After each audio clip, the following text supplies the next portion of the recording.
venons de traverser le détroit de Cook qui sépare les deux grandes îles de Nouvelle-Zélande et débarquons à Wellington, la capitale la plus méridionale de la planète, peuplée de 400 000 habitants.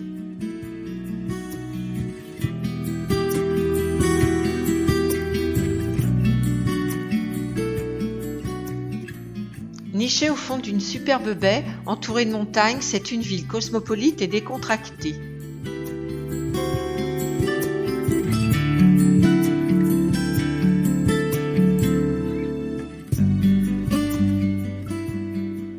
Outre les belles balades le long du port et dans les rues animées, nous visitons le célèbre musée Te Papa, qui signifie en langue maori le lieu des trésors de cette terre. Dans ce musée, différents thèmes chers aux Néo-Zélandais comme l'histoire du pays. En 925, les premiers hommes débarquant sur ces îles Vierges étaient polynésiens. Ils arrivèrent en plus grand nombre au fil des siècles suivants. On les appellera plus tard Maoris, pour les distinguer des Européens qui découvrirent ces terres en 1642 et pour qui ce fut d'abord une zone de prospection pour les baleiniers et chasseurs de phoques. Puis, des Britanniques s'établirent définitivement. Lorsque le traité de Waitangi fut signé en 1840, les Maoris ont dû alors se soumettre au pouvoir de la couronne.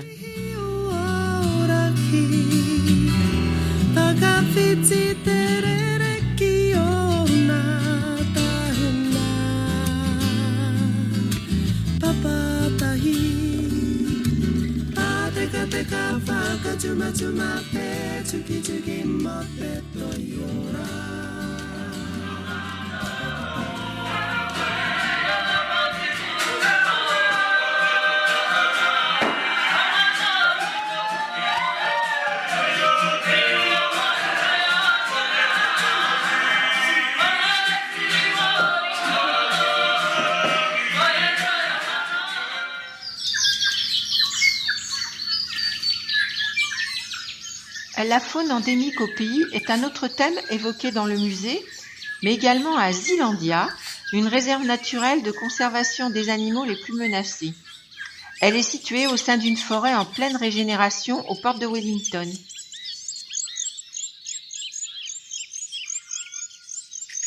Certains mammifères prédateurs importés par les hommes représentent un grand risque de disparition d'oiseaux endémiques, lesquels font l'objet de programmes de préservation, notamment le fameux kiwi, symbole du pays.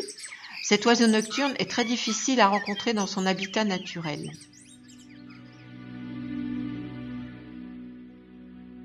Nous quittons Wellington pour rejoindre à 300 km le cœur de l'île du Nord où règne une activité volcanique très intense. Une première étape nous permet de découvrir le parc national de Tongariro avec ses sommets enneigés. De splendides randonnées nous attendent.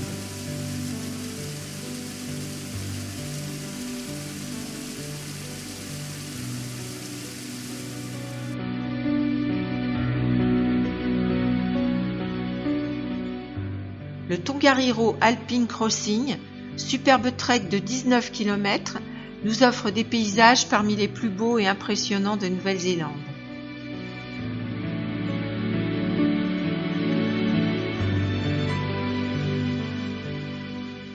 Nous admirons de magnifiques lacs nichés dans un paysage volcanique entre les trois montagnes du parc, entre autres le mont Tongariro, dont la dernière éruption date de 2012.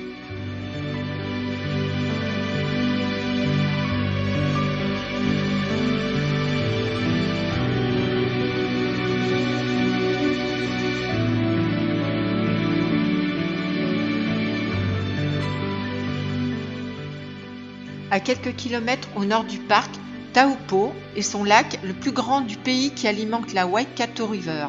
Des sources d'eau chaude s'écoulent dans la rivière, propices à la baignade.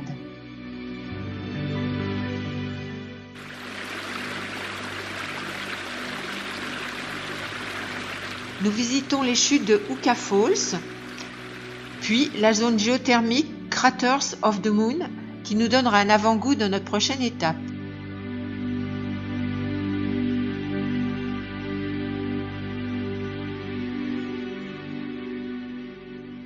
Nous quittons Taupo pour rejoindre un peu plus au nord Rotorua, son lac et sa roseraie.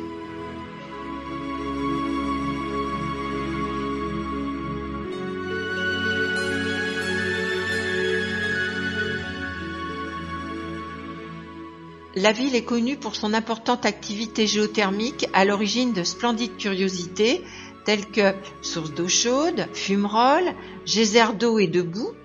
Les nuances de couleurs sont époustouflantes et l'odeur de soufre est omniprésente.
Nous quittons Rotorua et ses vapeurs.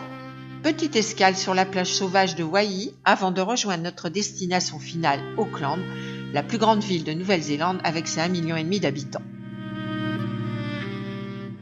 Dans cette ville très cosmopolite, une communauté asiatique importante, émigrée depuis les années 80, s'est particulièrement bien intégrée.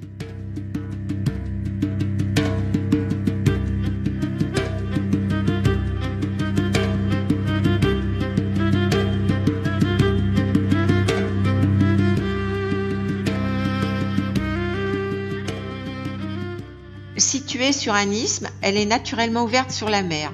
Cité de la voile, réputée par l'America's Cup, le nombre de bateaux par habitant serait ici le plus élevé au monde. Le centre, très urbanisé, est entouré de collines, anciens volcans éteints qui sont autant d'espaces verts et de parcs dans la ville.